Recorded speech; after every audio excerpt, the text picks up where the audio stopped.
And మీ పేరు? అందరికీ నమస్కారం అండి. నా పేరు సత్యవతి మాదా, సెంట్రల్ నియోజకవర్గం.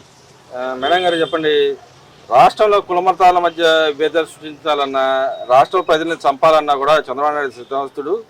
అటు పక్కన కడపలో జరిగిన వ్యవహారంలో చంద్రబాబు నాయుడు కానీ వెనకాల నుండి నడిపిస్తా ఉన్నాడు అని చెప్పి వైసీపీ నాయకులు మాట్లాడుతున్నారు. నిజంగానే చంద్రబాబు నాయుడు గారు లా అండ్ ఆర్డర్ విషయంలో అంత అలసత్వం వహించి చంపే విధంగా చేస్తున్నాడు అంటారా అసలు? ఏమండి, గత ప్రభుత్వంలో మనం చూసాం అన్యాయంగా నారా చంద్రబాబు నాయుడు గారిని 16 నెలల్లో జైల్లో పెట్టిన ఘనత ఎవరిదయా? మాజీ ముఖ్యమంత్రి జగన్మోహన్ రెడ్డి గారిది. నారావారి చరిత్ర అని చెప్పేసి అడ్డగోలుగా నీ సాక్షి పేపర్లో ఇంటింత బారు కత్తులేసి పెట్టావు.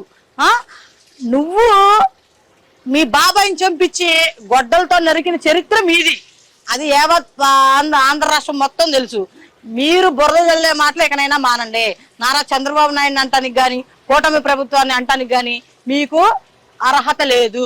ఇప్పుడు చూస్తా ఉన్నాం, కూటమి ప్రభుత్వంలో పుట్టవర్తి అనంతపురం జిల్లా దమ్ముగల్ల వ్యక్తి ఎవరైనా ఉన్నారంటే నారా లోకేష్ బాబు గారు, చంద్రబాబు నాయుడు గారు, పవన్ కళ్యాణ్ గారు. చరిత్రాత్మకమైన దాన్ని యుద్ధ విమానాల కర్మాగారాన్ని తీసుకొస్తా ఉన్నాడంటే గర్వించదగ్గ విషయం. ఆయన చూసి నేర్చుకోండి మీరు పరిపాలన. ఎంతసేపు చంద్రబాబు నాయుడు అది చేశాడు, ఇది చేశాడు, ఏం చేశాడు? మీ అభివృద్ధి పనులు చేస్తా ఉన్నాడు చంద్రబాబు నాయుడు గారు. ఒక పక్కన చూడండి, కూటమి ప్రభుత్వంలో ఎన్ని సంక్షేమ పథకాలు కానివ్వండి, అభివృద్ధి కానివ్వండి, బ్రిడ్జిలు కానివ్వండి, రోడ్లు కానివ్వండి, ఎన్నని చెప్పాలండి? 1-2 23 నెలల పాలనలో నెలకొక కంపెనీని అయితే తీసుకొస్తా ఉన్నారు మన ఆంధ్ర రాష్ట్రానికి. మరి మీరు ఆ మాటలు చెబుతున్నారు కానీ ఒక పక్కన అభివృద్ధి అనేది శూన్యం, ఎక్కడా లేదు. డబ్బాలు కొట్టుకుని తప్పితే ప్రచార ఆర్పాటాలు తప్పితే ఏం లేదు. ఇంకో పక్కన చూసుకుంటే ఎక్కడ కూడా జనాల మధ్యలో లేరు, వీళ్ళు హాయిగా తిరుగుతున్నారు, ఫ్లైట్ లో తిరుగుతా ఉన్నారని చెప్పి మాట్లాడుతున్నారు. బాబు, నిన్నగాక మొన్న సూటు బుట్టు వేసుకొని లండన్ వెళ్ళింది నువ్వు. యావత్ ప్రపంచానికి మొత్తం తెలుసు, ఎవరు ఏ ప్రభుత్వం ఎలా చేస్తుందో తెలుసు. అందుకనే కూటమి ప్రభుత్వానికి గెలిపించారు. మీకు అభివృద్ధి చూడాలంటే ఒకసారి మీరే బయటికి రండి, లోపల కూర్చోవడం కాదు. చంద్రబాబు నాయుడు గారు ఎన్ని అభివృద్ధి పనులు చేస్తా ఉన్నారు. మొన్నగాక నిన్న చిత్తూరు జిల్లాలో రాయల్ ఎన్ఫీల్డ్ అనే కర్మాగారం బైకులు తయారు చేసేది వచ్చింది. మీరు గతంలో నేను రాయలసీమ బిడ్డ, నేను పులి బిడ్డ, నేను అక్కడే బ్లడ్, నేను అక్కడే పుట్టానని చెప్పి ప్రగల్భాలుగా పలికావు కదా జగన్మోహన్ రెడ్డి. నువ్వేం తెచ్చావు? కంపెనీలు వచ్చిన కంపెనీలు అన్ని ఎగ్గొట్టారు. మీ ఎమ్మెల్యేలు కాంచి, మంత్రులు కాంచి, మందు స్కాములు కానివ్వండి, గంజా స్కాములు కానివ్వండి, కుల మత భేదాలు రెచ్చగొట్టి మీరు అనంతబాబు గారు నిన్నగాక మొన్న డోర్ డెలివరీ చేశాడు, ఆయన జైలు పాలయ్యాడు. ఏంటి ఇవన్నీ చేసింది మీరు? మళ్ళీ బురజల్లే మాటలు ఎందుకండి? ఎవరు నమ్ముతారు? కూటమి ప్రభుత్వం బ్రహ్మాండంగా పనిచేస్తా ఉంది. మీ వల్ల కాదు కాబట్టి బురద ఎన్నైనా జల్లుతా అని చెప్పి వాళ్ళు అంటున్నారు కదా, ఏమవుతుందండి? మీ వల్ల ఏమవుతుందండి? మా వల్ల ఏమవుతుంది? ఇప్పుడు చట్టం తన పని తాను చేసుకుంటదండి. జగన్మోహన్ రెడ్డి లాగా అన్యాయంగా మేము అరెస్టులు చేయంగా? చెప్పండి. లా అండ్ ఆర్డర్ ఒకటి పనిచేస్తా ఉంది. ఏదైతే చేయాలో అంతే చేస్తారు కానీ అన్యాయంగా తీసుకెళ్లి అరెస్ట్ చేసి నీ మాదిరి కాదుగా. ఆ టైం వచ్చింది, కంగారు పడద్దు. ఆ టైం వస్తే బండి పెట్టి ఎమ్మెల్యేలు, మంత్రుల్ని కుక్కల బండిలో కుక్కలు ఎక్కించుకెళ్ళటం మొత్తం ఎక్కించుకెళ్తారు. ఆ రోజు వచ్చింది, ఒక రోజు వచ్చింది మనిషికి ఎప్పుడైనా సరే. దమ్ము ధైర్యం ఒక కూటమి ప్రభుత్వమే ఉందండి.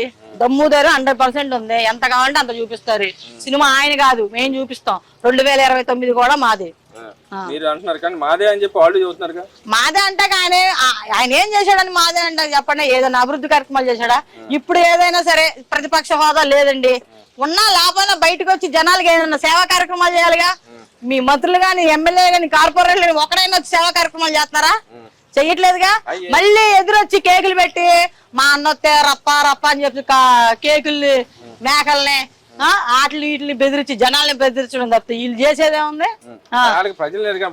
ఓటర్లు సపరేట్ గా ఉన్నారంట కదా.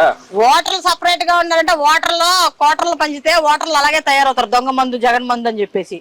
అదే లేదు, ప్రజలు కూడా అందరూ తెలుసుకున్నారండి. ప్రజలు తెలుసుకున్నారు కాబట్టి కూటమి ప్రభుత్వానికి పట్టం కట్టారు. రాబోయే రోజుల్లో కూడా మా 2030 కూడా కూటమి ప్రభుత్వం అని చెప్పి ఈసారి మేము గట్టిగా చెప్తా ఉన్నాం. అదే దొంగ ఓట్లు వేసుకొని గెలిచారంట, ఈవీఎం ట్యాంపర్ చేశారంట కదా. నిన్న విజయ్ కూడా వాళ్ళు ఈవీఎం ట్యాంపర్ కాకుండా వాళ్ళే గెలిపించారంట, ఆయన ఫోటో తిరుగుతున్నాడు అంట కదా. అక్కడ తమిళనాడులో యువకుడిని కోరుకుందండి. అక్కడ ఆయన చేసే పనులు కానివ్వండి, ఏదైనా ఆయన పద్ధతి నచ్చింది కాబట్టి ఈయన అసలు ఆ 11 సీట్లు కూడా తగ్గే కాదు. ఈయనకు ముఖ్యమంత్రిగా ఫోటో ఎత్తాడు కదా జగన్మోహన్ రెడ్డి, అనవసరంగా ఎత్తాడు. ఆ 11 సీట్లు కూడా వచ్చాయి. ముఖ్యమంత్రి శుభ్రంగా ఆలతో పొత్తులు లేకుండా ఆయనే అయిపోయేవాడు. ఈ జగన్మోహన్ రెడ్డి లాస్ట్ లో ఎత్తారు చూసారా, అక్కడ దెబ్బకొట్టదు విజయ్కి. అది ఆయన గమనించలేకపోయాడు. అది అంటే రోజా కూడా చెబుతుంది కదా మా నాయకుడు, ఆయన ఐరన్ లెగ్ అండి. స్టాలిన్ ఓడగొట్టింది, స్టాలిన్ కి మొన్నటి దగ్గర సపోర్ట్ ఇచ్చింది. ఏంటి వాళ్ళు కియా కంపెనీ తెచ్చామంటారు తెల్లారు లెగితే, లేకపోతే చంద్రబాబు నాయుడు తెచ్చినవన్నీ మేమే తెచ్చామంటారు. ఎందుకండి మాటలో? ఏమన్నా పని ఉంటే చేసుకోండి. వాళ్ళే అంతవరకే. వాళ్ళ సీఎంఏ ఇప్పుడు మాజీ జగన్మోహన్ రెడ్డి గారు వచ్చి ఇనాగ్రేషన్ చేస్తున్నాడు కానీ ఈ రోజు కూడా ఏదైతే యామ్కా ప్రాజెక్ట్ వచ్చింది అది కూడా ఆయన తెచ్చింది కూడా ఆయన ఇనాగ్రేషన్ చేస్తున్నాడు. ఆయనకి మాది గారిని ఎందుకు పెట్టాడండి పేరు? మానసిక వికలాంగుడు కాబట్టి ఆయనకి ఇది పని చేయట్లా. ముందు బ్రెయిన్ చిన్న మీద చితికిపోయింది. అయ్యా మీరు లండన్ వెళ్ళి శుభ్రంగా సీటు బీటు వేసుకెళ్ళి మందులు తెచ్చుకోండి శుభ్రంగా.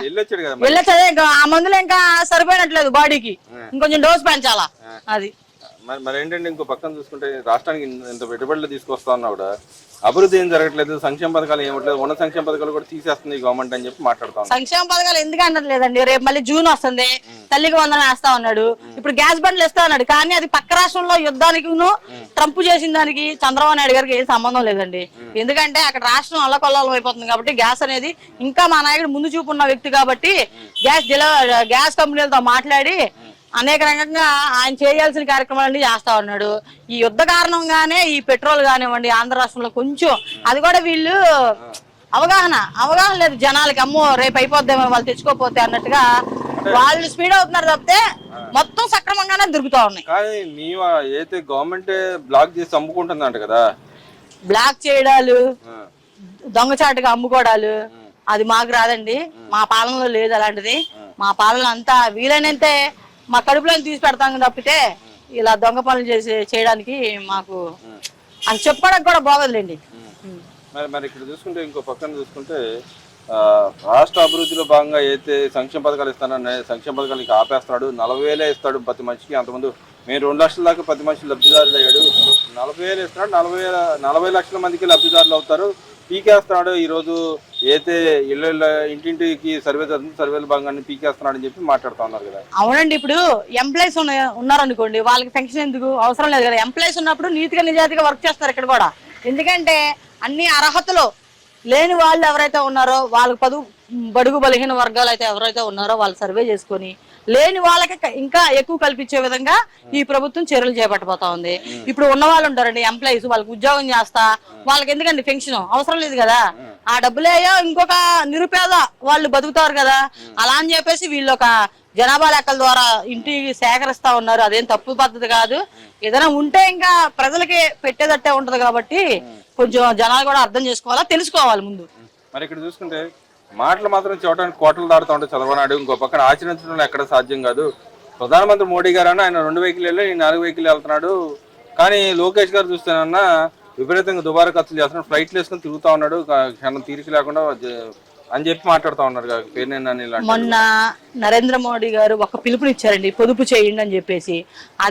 అది దృష్టిలో పెట్టుకొని నారా చంద్రబాబు నాయుడు గారు కావచ్చు, పవన్ కళ్యాణ్ గారు కావచ్చు, లోకేష్ బాబు గారు ఎన్ని కాన్వాలు తగ్గించేశారు మనం చూసాం. మనం బయట చూస్తా ఉన్నాం, పత్రికలు చూస్తా ఉన్నాం, మీడియాని చూస్తా ఉన్నాం, అన్ని తగ్గించేశారని చెప్పారు. ఎందుకంటే పొదుపు చేయాలి ప్రతి మనిషి. ఎందుకంటే మంచి నిర్ణయమే మోడీ గారు ఎందుకు చెప్పారో కానీ చాలా మంచి పద్ధతి. ఇది చాలా కలిసి వచ్చింది మనకి. ఇది వేరే వాళ్ళకి ఉపయోగపడతా ఉంటది. అంటే దానివల్ల ఉపయోగం అంటారు అసలు? ఉపయోగం ఇప్పుడు పక్క రాష్ట్రాలన్నీ తగలబడుతూ అతలాకొతలలాగా ఉన్నాయండి. మన ఆంధ్ర రాష్ట్రం కొద్దిలో గొప్ప కాపాడుకోవాలనే విధంగానే నరేంద్ర మోడీ కానీ వీళ్ళందరూ పెద్ద నాయకులు అనే వాళ్ళు చెప్తా ఉంటారు, ముందు జాగ్రత్తలు చెప్తా ఉంటారు, పొదుపు చేసుకోండి అని చెప్తా ఉంటారు. ఇప్పుడు దుబారా ఖర్చులు ఎవరండి పెట్టారు? నిన్న మొన్నటి దాకా రోజా వెళ్ళి షికారులని ఇదని లండన్ అని ఏదో ఒకటి స్విట్జర్లాండ్ అని వెళ్ళి నా అడ్డమైన ఖర్చులు పెడతా ఉంటది. ముందు మీరు చేయండి అమ్మా పొదుపు, ముందు మీరు ఆపండి పొదుపు. మీ వైసీపీ వాళ్ళు కానివ్వండి వాళ్ళందరూ ఆపితే కొంచెం ఆంధ్ర రాష్ట్ర ప్రజలకి ఇంకొంత బాగుంటది. మరి ఇక్కడ చూస్తుంటే ఇవాళ లోకేష్ గారు అయితే తిరుపతిలో శ్రీవాణి యొక్క టికెట్లు అమ్ముకుంటున్నారు, బ్లాక్లు అమ్ముకుంటున్నారు, ఎక్కడ ప్రజలకు ఎవరికి దొరకట్లేదు అని చెప్పి కరుణాకర్ రెడ్డి మాట్లాడుతూ ఉన్నాడు. ఏమండి ఇలాంటివన్నీ అవాస్తవాలు. ముందు వాస్తవాలు తెలుసుకొని మాట్లాడండి.